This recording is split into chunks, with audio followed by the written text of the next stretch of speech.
Treasurer, the inflation expectations, you've mentioned that Treasury hasn't updated its expectations. How does that gel with the RBA saying they think actually it will take slightly longer to get back to that target band? Well, the forecasts that you see in the mid-year update are consistent with what I've been saying for the last couple of weeks, which is that the volatility in oil prices in recent months meant a small uptick in the forecast in the near term, but no change to Treasury's expectations for when inflation will return to the target band in 2025. And so the forecasts that you have before you are consistent with that. The Governor of the Reserve Bank has explained in some detail their own expectations for inflation. They are not substantially different, but I'll leave you in her hands to describe the way that recent developments impact on their expectations for inflation. Amanda, then John, then Mark.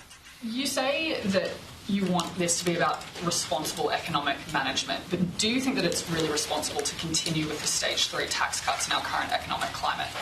Well, our position on the Stage 3 tax cuts hasn't changed for all of the reasons that we've been through in this room and elsewhere over recent months.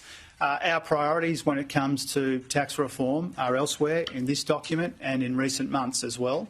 We've also found, I think, a really effective way to provide cost of living relief to people on low and middle incomes, whether it is increases to income support, changes related to out-of-pocket health costs, rent assistance, early childhood education, $23 billion of cost of living help across 10 different areas, which is targeted to making life a little bit easier for people who are doing it tough. And what unites your question with Katina's a moment ago is one of the really encouraging things about our cost of living help is that the ABS tells us it's making a positive difference to inflation.